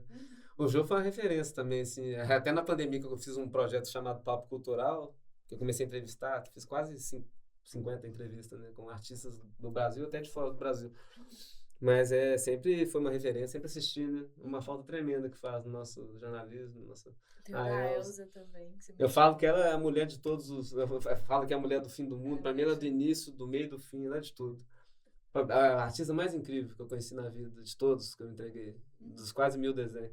Pra mim, é a maior de todos. E ela, pela história de vida toda e pela musicalidade, pela atenção, sabe? Generosidade, carinho, ela é absurda, pô. Nunca vi um artista tratar tão bem todo mundo, assim. Por isso que ela é Elza. É ela. É a maior. Gosto muito do Milton Nascimento. Sempre achei o ídolo, assim, o Milton. Mas depois de conhecer a Elza, assim, a Elza me botou, assim, com ela no colo dela. Fez carinho no cabelo. Perguntou como é que a minha mãe tá, minha família tá. Geralmente, a maioria dos artistas só tira a foto e acabou. Não tem muita conversa, né? Alguns têm. Mas é dessa forma aí. Foi tipo um mumuzinho me pondo no palco pra falar 15 minutos ali, pô, pra deixar o... Isso aí é raro, raríssimo. A gente tem que valorizar muito. E o produtor dela me ajudou muito. O produtor dela é o Pedro Loureiro, que eu tenho que até falar o nome, que ele é de Belo Horizonte, ele é até mineiro, né? Mandei mensagem pra ele, eu tava sem ingresso, sem dinheiro direito, tava com dinheiro incontado pra voltar de ônibus, ida e volta, Itabirito, BH. Falei, vou levar no desenho. Cansei de ir em BH sem ingresso, sem dinheiro, só com desenho. Daqui a pouco tô com Maria Bethânia, tô com o Jorge Ben, tô com o Lenine. O desenho me levava para todos os ambientes, porque eu acreditava demais. Eu acreditava que alguém ia aparecer e me arrumar um ingresso, ou a produção mesmo ia me convidar para assistir. A maioria das vezes o artista mesmo me colocava na primeira fileira e vai assistir sim aqui, pô, você fez o desenho. A Elza mesmo me colocava e tal, sem eu precisar pedir, sabe? Via ali, ficava comovida com o negócio. Mas eu acreditar. Eu sempre saí de casa, minha mãe fala, você fala assim, parece que é até fácil, encontrar a Bethânia, encontrar esse pessoal todo. Mas encontra. Mas foi, ué. A Bethânia eu não ia encontrar, a Bethânia fizesse tudo pra eu não encontrar, sabe? Na hora que eu tava dentro do camarim, assim, 2 metros da Bethânia, com aquela roupinha dela branca, cabelão, tudo, falei, agora é só mostrar o desenho. A partir desse menino agora não pode entregar desenho, não pode tirar foto. A partir da minha vez não podia nada mais, sabe? Falei, pô, só porque é a minha vez agora, não pode nada. E acabaram a fila, assim, na minha vez, sabe? Agora vai todo mundo embora. E o pessoal da fila falou, não, fizeram sacanagem com você, com a gente, vamos lá onde é que ela tá hospedada. Falei, não, vai incomodar a Bethânia lá onde é que ela tá hospedada. Mas aí você acredita que eu fui? Falei, já tem nada a perder, eu vou lá, né? Na hora que eu chego perto do Alton Palace, lá em BH, quem que sai do carro? Pô? Maria Bethânia. E a produtora. A Bethânia, querido, já atendi umas 100 pessoas. Agora eu vou descansar e tal. Eu falei, não, você tá certo. Eu só queria te entregar um desenho pra agradecer tudo que você fez, né? Aí a produtora dela falou, ô Bethânia, esse menino tava lá no camarim, só queria te entregar uma arte, ele tava todo cuidadoso lá, querendo te mostrar um trabalho. A Bethânia não sabia o que é isso, querido. Ela jogou as bolsas dela no chão assim, puf, me deu um abraço, vamos lá dentro conversar, e botou o elevador para subir. Imagina se eu escuto os outros e vou embora frustrado, sem acreditar. Vou embora, porque não tem jeito mesmo. Todo mundo fala que não tem jeito. Tudo é possível. Agora eu tô falando um pouquinho dos livros. Dos livros. Tanto os que você ilustrou, que esses 3 que você trouxe pra gente, esse que é o mais recente, certo? Isso é mais recente. E do seu também, se quiser falar. Eu vou começar do primeiro aqui. Claro. As Descobertas de Juju. Foi a primeira oportunidade da minha vida, né, de ilustrar um livro. E na época eu não tinha nem mesa digitalizadora, não tinha nem iPad, tinha nada. Eu desenhei no mouse esse livro inteiro, gente. Eu desenhei à mão tudo, 6 meses desenhando. Depois eu digitalizei o livro todo. Depois vetorizei tudo, ponto por ponto. Ligando ponto por ponto, assim, tic, com o mouse. Vetorizar é difícil. Vetorizei. O meu livro todo foi vetorizado, isso aqui. Todo vetorial. Por isso que demorou 3 anos esse aqui. Esse demorou uns 6 meses, 7 meses. Mas eu criei os personagens todos. Foi divertido demais. Que a Janaína Oliveira foi professora minha do ensino fundamental, né? A vida inteira, assim. Sempre me viu desenhando em tudo que é coisa, né? Em prova, em exercício. Eu sempre fui o cara que desenhava em tudo, na carteira, em tudo.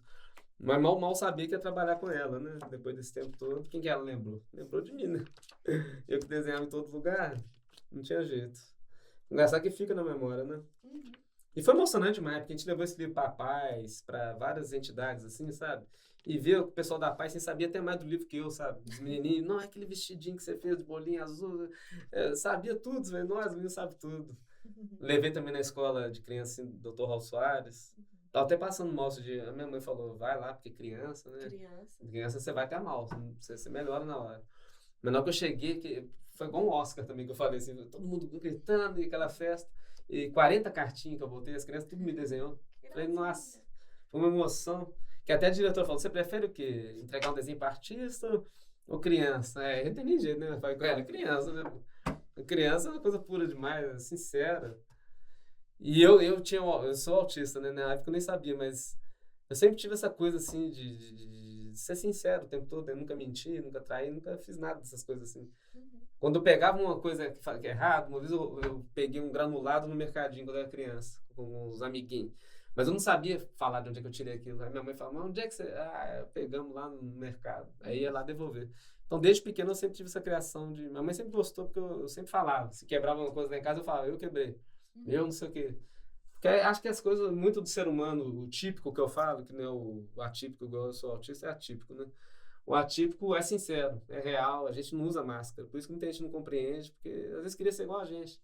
Ser sincero, não trair, falar a verdade, fazer as coisas boas, né? Ser justo.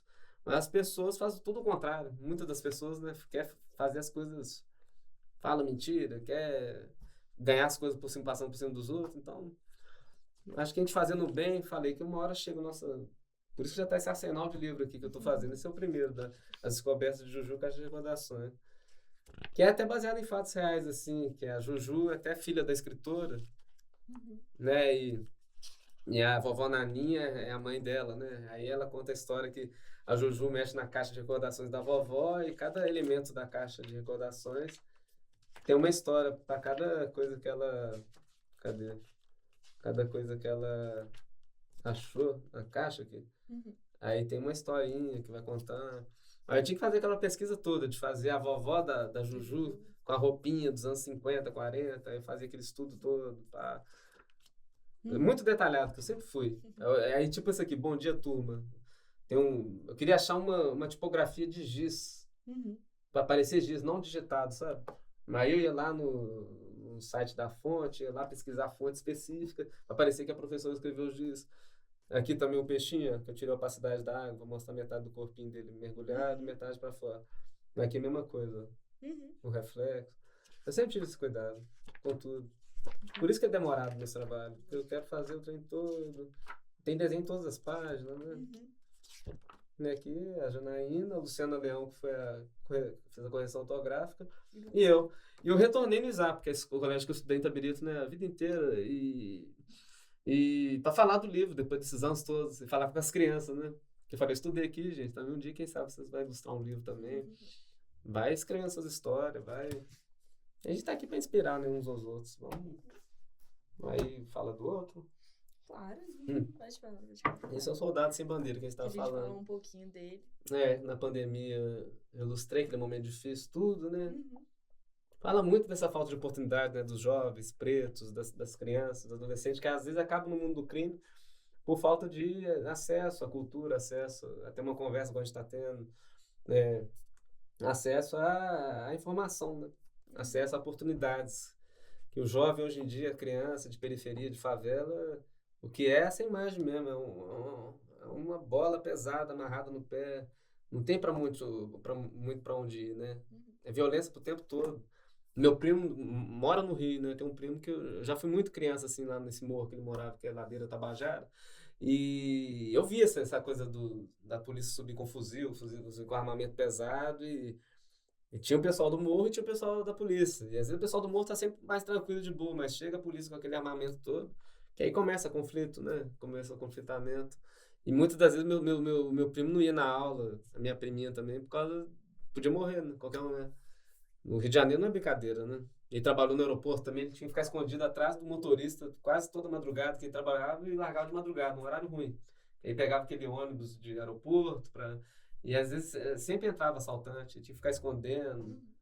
Eu tive experiência assim no Rio, de deixar a moeda cair dentro da lotação, meu primo, deixa no chão. Que os outros pegavam assim, botavam no bolso, não mexe com isso não. Às vezes quando você deixar cair alguma coisa assim, é melhor você deixar a pessoa pegar que você tentar... Mas é tentar... Por isso que eu falei muito da Marielle, que ela veio do Complexo da Maré, né?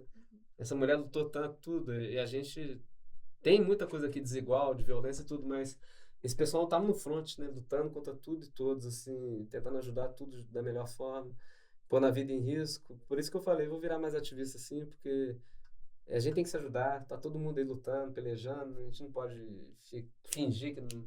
A gente tem pouco de indígena, de africano, de tudo, né? A gente é tudo mistura, né? E respeitar todas as diferenças.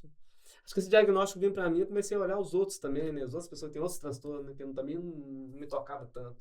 pessoa que é bipolar, borderline, pessoa que tem síndrome de Down, paralisia cerebral, né? Muitas pessoas com muitas dificuldades que a gente aprende muito, né? Assim, essa PAI que eu te falei que eu fui lá em Itabirito, eu lembro que eu estudava no colégio de freira, que era extremamente, assim, muito playboy patricinho, e eu era um dos caras mais, os outros falam assim, você se sente preto, Túlio? Eu não acho que você é preto. Assim, eu falei, gente, assim, tem preto de todos os tons, né? Tem preto mais retinto, tem um preto... Eu me sinto preto porque eu já fui abordado em rua sem ter feito nada por policial, já fui perseguido em supermercado, todas essas coisas que preto sente, eu já fui. Não igual os pretos retintos são mais, execrado, com certeza. Quem é mais preto sofre mais ainda.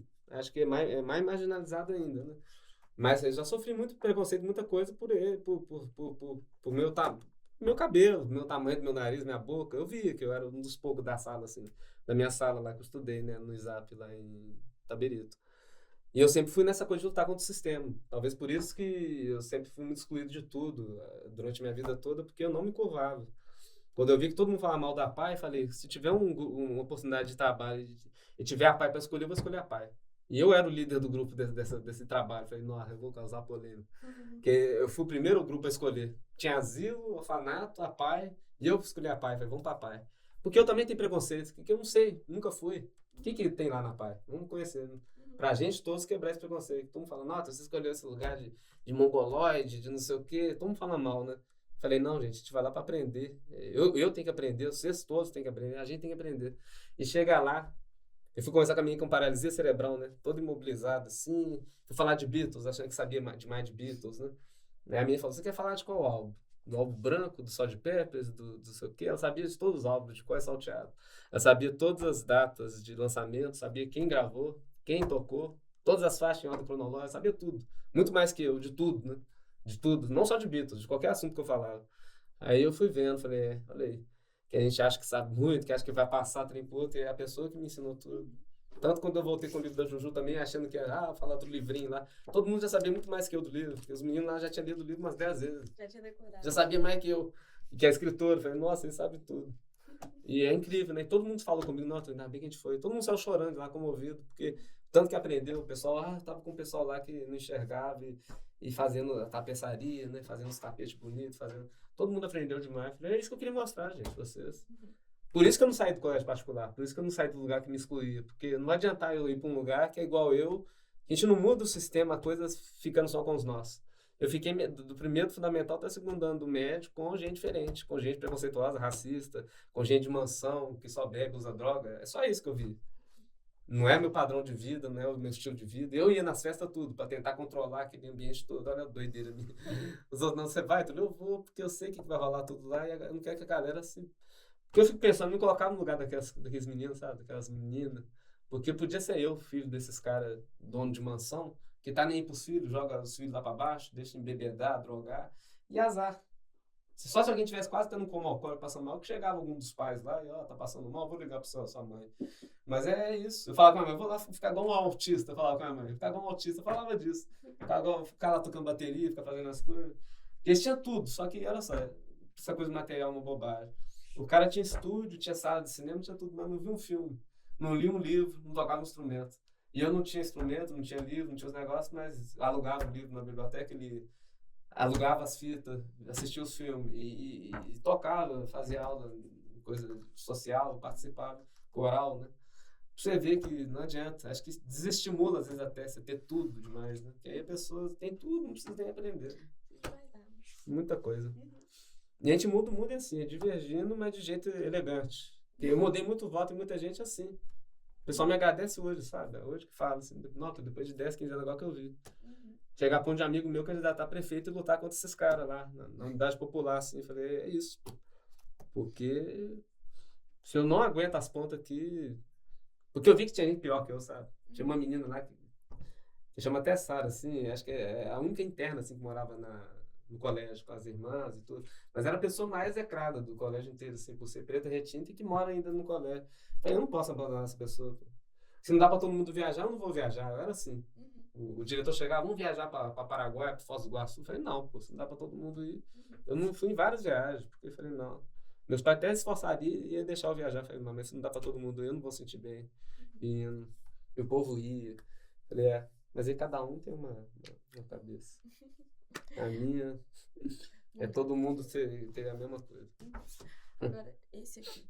Isso é importantíssimo também. E esse foi curioso, que o José Santana, que é o escritor desse livro, José e João no Caminho para a Escola. É o filho dele, João Pedro, e o José. A gente lançou naquele colégio da Bauxita, bicho, agora não tô lembrando o nome do colégio. É esse colégio aqui. Perto daquela drogaria ali, não tô lembrando. Depois eu vou colocar nos stories lá o nome do colégio, mas que eu não tô lembrando mesmo. Eu fui uma vez só nesse colégio, foi no lançamento até do livro. Mas. Aqui, ó.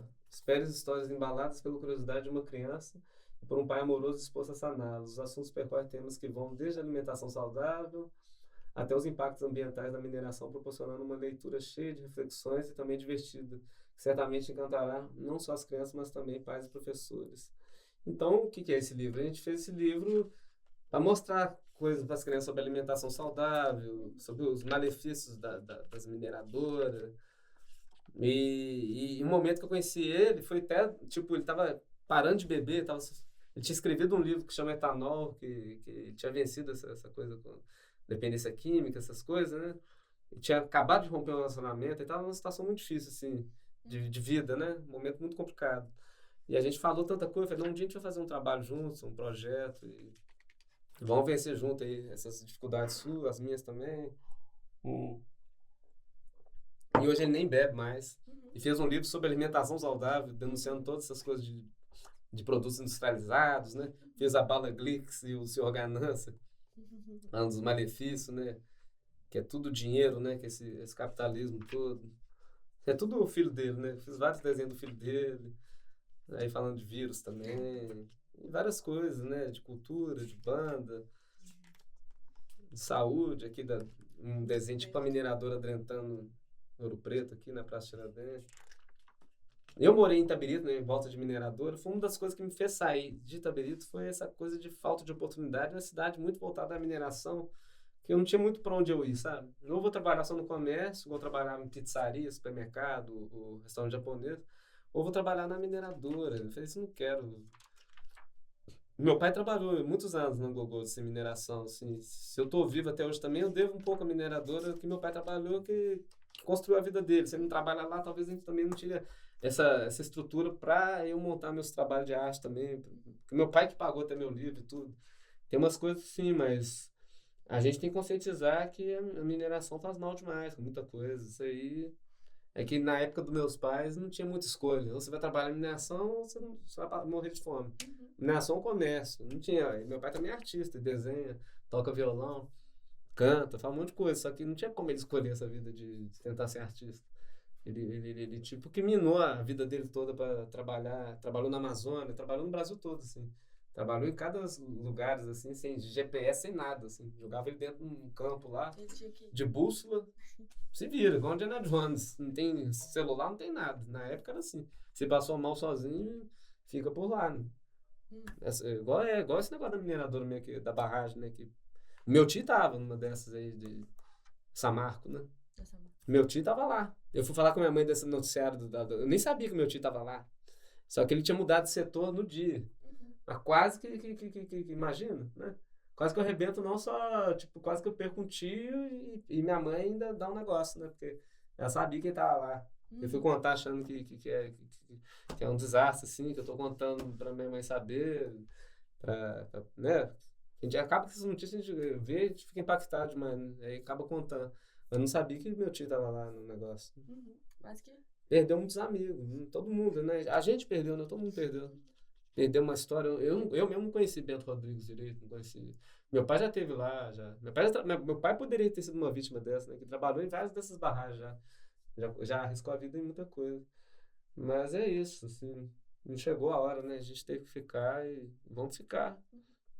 E vamos viver, né? E vamos fazer. Vamos tentar mudar isso aí, né? Já que o pessoal já fez tantas essas coisas, vamos trazer cores e vidas, né? Túlio, por fim, minhas perguntas acabaram, É. mas eu gostaria de abrir o espaço para Ah, você, então só vou... para que você se sinta à vontade, para deixar um recado. Tem umas outras últimas coisas que eu queria mostrar, que tem uns desenhos grandes que eu fazia, que grandão. Vai ficar até melhor mostrar no vídeo. Uhum. Os desenhos da Disney, né, que sempre foi uma coisa que eu gostei de criança. Você vê que eu sempre fiz muita coisa colorida, né? Sim. O chapeleiro. Eu sempre desenhava uma coisa que ninguém desenha. Fiz a igreja do Rosário de Ouro Preto de Costa, que é aquela arredondada. Até que meus pais casaram nessa igreja. Eu sempre gostei de fazer, eu sempre tive essa paciência, sabe? De colorir coisa por coisa. Eu sempre gostei, sempre dá um equilíbrio nas coisas que eu faço, né? Isso foi muito do design gráfico, da composição, né? Eu gosto de desenho da Índia aqui. Eu botei 2 dalcinos, um do lado um do outro, 2 pavão, essa coisa de... Aprendi muito isso no design gráfico, de composição, né? No Walt Disney, né, que é referência. É muita coisa. O Viva a Vida é O uma Viva, Festa. Avatar, uns desenhos mais antigos, gente, que eu guardo, assim, mas... Fred Mercury. Eu sempre gostei de guardar esses desenhos coloridos, porque foi tudo feito à mão, tudo coloridinho. Cruella. Tem umas criações também, ó, da minha cabeça. Isso aqui é da minha cabeça, que eu falei, deixa eu desenhar de memória. Desenhar alguns personagens que eu já conheço, misturado com... Mas tudo tem um sentido, sabe? Aqui é a pálpebra do olho, o olho aqui, o olho da lua. Tem um Smurf. Aqui, esse é do Corrida Maluca aqui, ó. Fiz tipo o nariz, aquele hiperperfeito, correndo atrás do Papalégua. Aí tem o bichinho do Mario aqui, procurando o Mario. E é tipo um abacaxi gigante, olha que loucura que eu imaginei. Mas tipo um ovo de dinossauro também, sai nas pernas. Aqui. E aqui em cima o negócio do abacaxi. E tudo seguindo padrão, né? Muito doideira. Essa é coisa muito de autismo mesmo, gente. É autismo, é visão autística, não tem como. E nem as cores, eu sempre harmonizei demais as cores quentes com as cores frias. Isso já tá dentro de mim. Desde a época do coral também. Uma pequena sereia. Né? Só com colorido mesmo, sem muito traço. Só... Eu sempre gostei. Ó. E vai, John Lennon, né? Que também é um ídolo assim, do meu pai. Meu também. Bituca. Tem esse estudo aqui de personagem que foi até um roteiro que eu escrevi, foi um curso que eu fiz de roteirista, de quadrinho, na UFMG. Aí botei Olliott, que é o meu nome ao contrário. Aí botei tipo eu na época dos Beatles, na época do Cavern Club, voltando no tempo, vivendo com eles na época e tentando fazer o John Lennon viver mais e o George Harrison, pra falar com o John Lennon, pra não estar naquele dia tal que o fã lá acabou assassinando Ringo Starr, e vai. George. É aquele estudo de personagens que eu fiz do meu roteiro, Carlos Drummond de Andrade. É muito desenho, gente. Minha vida é o Bambi. O Milton, que eu tirei uma foto dele. É raro ver o Milton com um sorriso largo, assim. Foi a única vez que eu vi. Já vários shows do Milton. Agora, pegar uma foto dele rindo, assim. Falei, vai ser agora que eu vou clicar. Inhotim. Pintura também. É todas as técnicas, gente. Cubo da esquina. Uma foto que eu tirei dos meus pais aqui também no meio. Eu guardo aqui também. O Galo foi campeão brasileiro depois de 50 anos, eu fiz o time todo. Falei, se for campeão, eu vou desenhar todo mundo. Aí foi. Aqui é a Bela, eu fiz uma live com a dubladora que fez a voz da Bela na pandemia. Tinha 30 anos do desenho da Bela, a gente fez a live, eu tava pintando antes da live, assim, depois aparece a Bela. E essas lives foram incríveis, né? Fiz live com a Kika Tristão, que fez a voz da Jasmine, da Pocahontas, da Nala. Eu tirei as músicas tudo no violão, cantei Mundo Ideal com ela. Falei, agora é a hora do seu Aladdin, do seu Simba. Falei, não. E foi minha primeira, eu fiz os autorretratos meus, minha mãe. E aí vai. Muita coisa, gente. Muita coisa. O Edwards Mão de Tesoura. Que eu acho que é uma coisa que faltou falar do Edwards. Pode falar antes de... Que o Tim Burton também é uma referência que foi sempre a vida inteira. O Edwards aqui. Aqui tem tempo que eu desenho, 2011. Mas como é que eu já me identificava com a história do Edwards, né, desse personagem, que o Tim Burton, depois dos 50 e tantos anos, que ele descobriu também que ele é autista, né, do espectro autista. Eu fui ler a história do Tim Burton também, mais assim, aprofundar. E ele sofreu tudo que eu sofri, assim, de vida também, de exclusão, de ninguém entender os traços, o trabalho, o negócio. E aí eu fui ver que... É isso, porque eu sempre identifiquei com os filmes dele, que muita gente fala que é coisa muito sombria, melancólica, pra baixo, e não é nada disso. É porque ele passava todo o sentimento que ele sentia de criança, de adolescente, de jovem, pros personagens, né? Pro Estranho Mundo de Jack, por Edward, tipo Frank Wine, Noiva Cadáver. Cada filme dele é essa coisa de ter uns personagens geniais demais, mas que são excluídos, são destruídos no filme inteiro. Com o Edward, esse personagem que foi criado lá por um cientista, né? Não tinha nem mãos, tesouras, e fazia esculturas de gelo e cortes de cabelos incríveis, de grama, de tudo, né? Ele era o personagem principal, que fazia tudo bonito e maravilhoso, mas era o cara mais excluído, por ser diferente, por ser um cara com cheio de cicatriz no rosto, todo preto, né? Com batonzinho preto, com tesouras. Já tinha um preconceito com tudo ali. E ele inocentemente ajudava os outros, até roubar coisa, ajudava os outros a cortar e fazia tudo, né? Na inocência dele, achando que, tipo, ajudando todo mundo eu vou ser integrado, incluído. Isso que o autista passa a vida inteira, tentando se integrar nos ambientes. Para eu ficar com esse pessoal, tem que beber, eu tenho que usar droga. Não tem que usar nada, eu nunca usei nada, assim. Bebo uma cervejinha ou outra socialmente, mas nunca acompanhei ninguém, sabe? Sempre fui na contramão, por isso que eu era excluído. Assim, o colégio particular que eu estudava, o pessoal drogava pra caramba e bebia demais, mas eu fazia o oposto. Eu ia cantar no coral, que todo mundo tinha preconceito. Você vai cantar lá? Lá só tem gay, tudo. Só tem não sei o quê. Falava assim comigo, só tem homossexual, só tem... Falei, mas e daí? Meus melhores amigos. Eu, tipo, lá é o lugar que me faz bem, tipo... Quase que eu falei, é melhor que, tipo, eu não sinto tão bem aqui. Lá eu sinto. Lá foi minha família de verdade, sabe? Assim, foi um lugar que, tipo, quebrou todos os meus preconceitos e me fez ter uma visão de... Falar que a minha vida no coral foi mais importante que a vida acadêmica inteira. Porque ali eu aprendi o ser humano, respeitar o ser humano realmente. Né? Porque ali é minha família, porque a gente viajava junto, a gente conversava de tudo.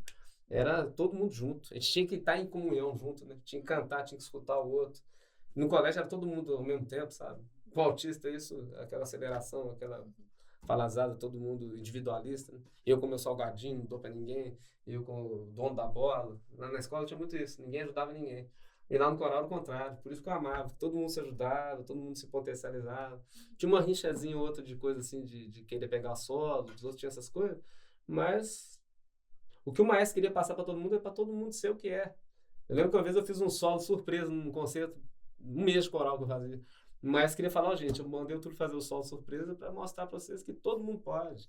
Ele tem um mês de coral, mas ele consegue, você consegue, todos conseguem. E só ser a gente mesmo. A gente pode o que a gente quiser, a gente tem que lutar para fazer o que a gente ama e o que a gente quer. Porque eu já trabalhei em todas as áreas, assim, que você imaginar, supermercado, restaurante japonês, e foi um estudo de pessoas que eu quis fazer, porque eu não dependia daquele trabalho para eu viver, né? Eu dependia muito da minha mãe e do meu pai, então eu queria ver como é que esses patrões tratam essas pessoas, né? O pessoal que mexe com a verdura, com açúcar, eu fiz um estudo de mapeamento, né? E eu era demitido muitas das vezes por causa justamente disso, que eles viram que eu estava empoderando demais a galera. Falei, não, você parte a carne bem demais, você é foda, você faz o bolo bonito, você...